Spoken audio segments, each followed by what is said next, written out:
প্রিয় দর্শক, আপনি যদি মাত্র ১,০০০ কোটি টাকা আয় করতে চান তবে আপনার কত বছর লাগতে পারে? যে টাকায় আপনার হবে রিসোর্ট, ব্যবসা প্রতিষ্ঠান, রাজধানীর অভিজাত এলাকায় দামি ফ্ল্যাট, বাড়ি, ঢাকার অদূরে বিঘার পর বিঘা জমি, রাজধানীর ৫ তারকা হোটেলে শেয়ার কিংবা কানাডার বেগমপাড়ায় বাড়ি। তবে জেনে অবাক হবেন যে সাবেক আইজিপি ও র্যাবের সাবেক মহাপরিচালক বেনজির আহমেদ এর চেয়ে অধিক সম্পদের পাহাড় গড়েছেন তার চাকরি জীবনেই। নুরানি চেহারার বেনজিরের আসল রূপটাই কুলুষিত। দর্শক, এবার চলুন বেনজিরের অবৈধ সাম্রাজ্যের ফিরিস্তি জেনে আসি। দেশের গুরুত্বপূর্ণ দায়িত্ব পালনের সময় স্ত্রী দিশান মির্জা, 2 মেয়ে ফারহিন, রিক্তা বিনতে বেনজির ও তাহসিন রাইসা বিনতে বেনজিরের নামে গড়ে তুলেছেন বিশাল সাম্রাজ্য। ঢাকা মেট্রোপলিটন পুলিশ কমিশনারের দায়িত্ব পেয়েই যেন আলাদিনের চেরাগ হাতে পেয়েছেন তিনি। আয়ের উৎস না থাকলেও একে একে স্ত্রী ও সন্তানদের নামে উপরে বর্ণিত সম্পদের সবটি করেছেন তিনি।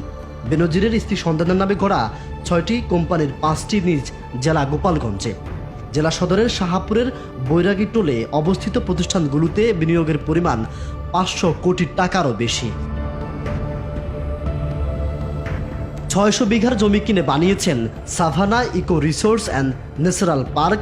পার্কের চারপাশে আরও গড়েছেন 800 বিঘা জমি, যার প্রতি বিঘা কিনতে ব্যয় হয়েছে 3 থেকে 8 লাখ টাকা।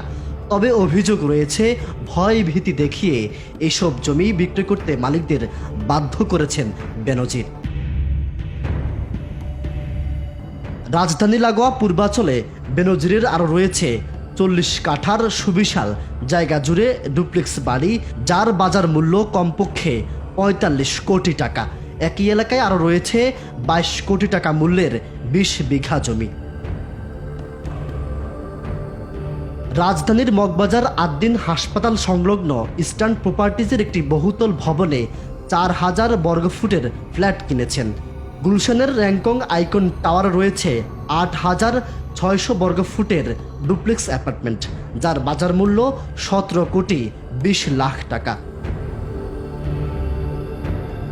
প্রিয় দর্শক, ফেরেস্তার মতো দেখতে সাদা চামড়ার এই বেনজির তার 34 বছর 7 মাসের দীর্ঘ চাকরি জীবনে আয় করেছেন সরকারি বেতন ভাতা বাবদ 1,42,46,600 টাকা।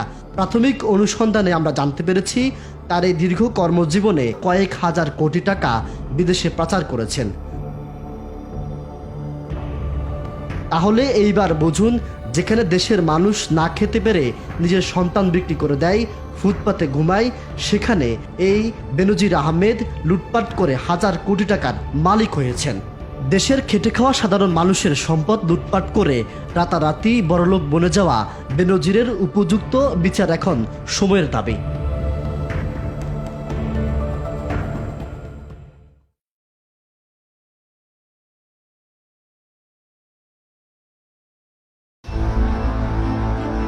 যাদের 2 কুলে কেউ নেই কিংবা থেকেও নেই, এমন অসহায় দুস্থ প্রতিবন্ধীদের খোঁজ পেলেই তাদের সেবায় ছুটে আসেন মিল্টন সমদ্দার।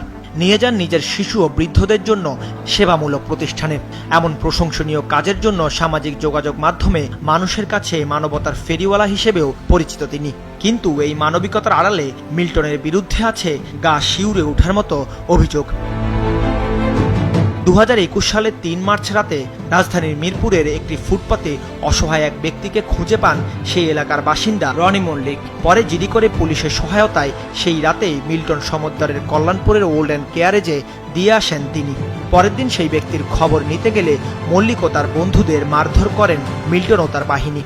আমার এক বান্ধবী আয়শা, ওর মাধ্যমে আমরা সংবাদ পাই যে বিসিলের রাস্তায় এক অন্ধ অসহায় বৃদ্ধ লোক শুয়ে আছে। দারুসালাম থানা পুলিশের গাড়িতেই আমরা মিল্টনের এখানে নিয়ে যাই।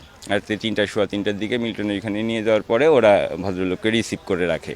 সকালে 11টা সাড়ে 11টার দিকে আমার বান্ধবী আমাকে ফোন করে জানায় যে আমরা যে বৃদ্ধ মোতালেব চাচাকে ওইখানে দিয়ে আসছিলাম, সেই মোতালেব চাচা এই মুহূর্তে এখানে নাই।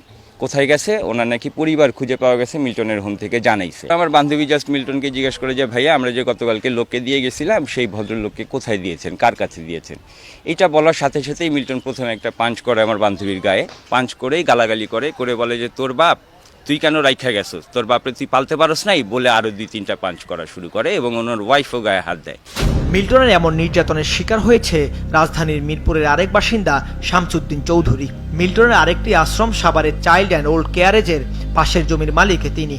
পরিবার সহ ঈদ উল ফিতরের আগের দিন নিজের জমি দেখতে গেলে কথা কাটাকাটি হয় মিল্টনের সাথে।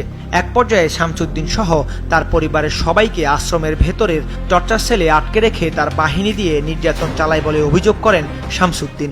ঈদের আগের দিন গেছি, আনুমানিক বেলা তখন 12টা বাজে। একটা মোবাইল কিনে আমার জমিটা দেখশন করে একটা মহিলা দেখভাল করে, তাকে মোবাইল দেওয়ার জন্য মেয়ের জামাই, আমি ড্রাইভার।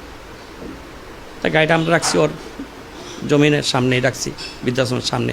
এই তোরা কে কোখানে আসো, আইসা ধর, আমার মাইরা ফালাইলো মৌমাছির মতন, মানে মৌমাছির মতন সবগুলা বাইরে আসলো। ওই বৃদ্ধাশ্রমটা বাহিনীগুলি চলে আসলো, আইসা আমাদেরকে এলোপাতারিকভাবে মাই শুরু করলো, চোখে মুখে মাথায় নাকে বুকে পিঠে মারা শুরু করলো। আর কেউ দেখতে দিল না, আমাদের আটকে ফেলে রুমের ভিতরে মারতে মারতে নিয়ে রুমের টর্চার ছেলে। পরে মনে করেন তো এই বেধম মাইর দিচ্ছে আমাদের, তোরে ছেড়া দিলাম, তোর মতো কত মানুষ মারছে জীবনে, তুই আমার একটা মামলা কর, এইভাবেই বলছে। তা আমি কি কাগল গন্ডগোল করে আমি প্রথম গুরুত্ব দিইনি।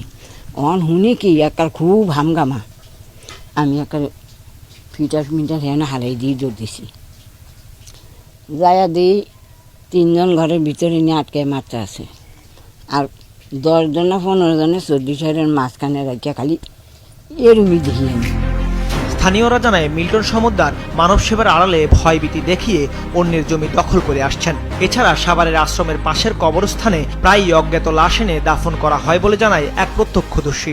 সরাসরি ভিতরে এক রুমে নিয়ে গেল, তো ওই হুমকি তুমকি দিলে টাকার জন্য, চিনিস জানিস কারি বলে আমাকে 4-5টা চর্থাপড় মারল। একটা পিক আপ ছিল, পিক আপে করে 15-16 জন নিয়ে একটা খাটিয়ে নিয়ে চাদর দিয়ে নিয়ে আসলো ওখানে দাফন করার জন্য। ওখানে কোনো জানাজাত হয় নাই, কোনো গোসল হয় নাই। হঠাৎ কোথা থেকে যে এই গাড়ি নিয়ে কবর যে আসে, এই 2 মাসের ভিতরে 15-16টা কবর দিয়ে ফেলেছে। সে পরে একটা সাইনবোর্ড লাগাইছে না, একটা কবরস্থান। এটা কি উনি হলো খ্রিস্টান, মুসলমানের কবরস্থান না খ্রিস্টানের কবরস্থান না হিন্দুদের কবরস্থান, সেটাও আমরা বুঝতে পারছি না। এসব অভিযোগের বিষয়ে মিল্টনের কল্যাণপুরের আশ্রমে গেলে মিল্টনের দেখা না মিললেও তার স্ত্রী ও দায়িত্বরতরা জানান এসব অভিযোগ মিথ্যা ও বানোয়াট। তদন্ত হোক, বিচার হোক, সেটা যেটা যেদিকে যাবে সেদিকে। আমরা সংবাদপত্র কি ছাপাইলো কি হইলো আমাদের বিক্রি হয় না এখান থেকে। বিভিন্ন গণমাধ্যমের সাক্ষাৎকারে মিল্টন 950 আশ্রিতকে দাফনের দাবি করে আসলেও দায়িত্বরত কেউই তার সঠিক হিসাব দিতে পারেননি। নেই দান হিসেবে কোটি কোটি টাকার আয় ব্যয়ের হিসাবের সঠিক তথ্য।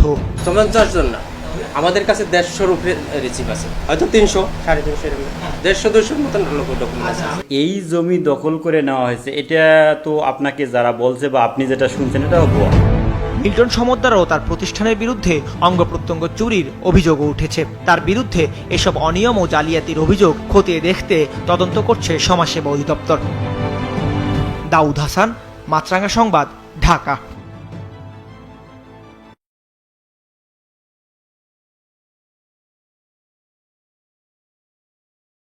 একটা অবস্থা, বেনজির, মিন্টু, লুটপাট, হায় হায়, দেশটারে লুটপাট করিয়া শেষ করে ফেলাই দিল। কেউ দেখার নাই, বিচার নাই, সব লুটপাটের রাজ্য।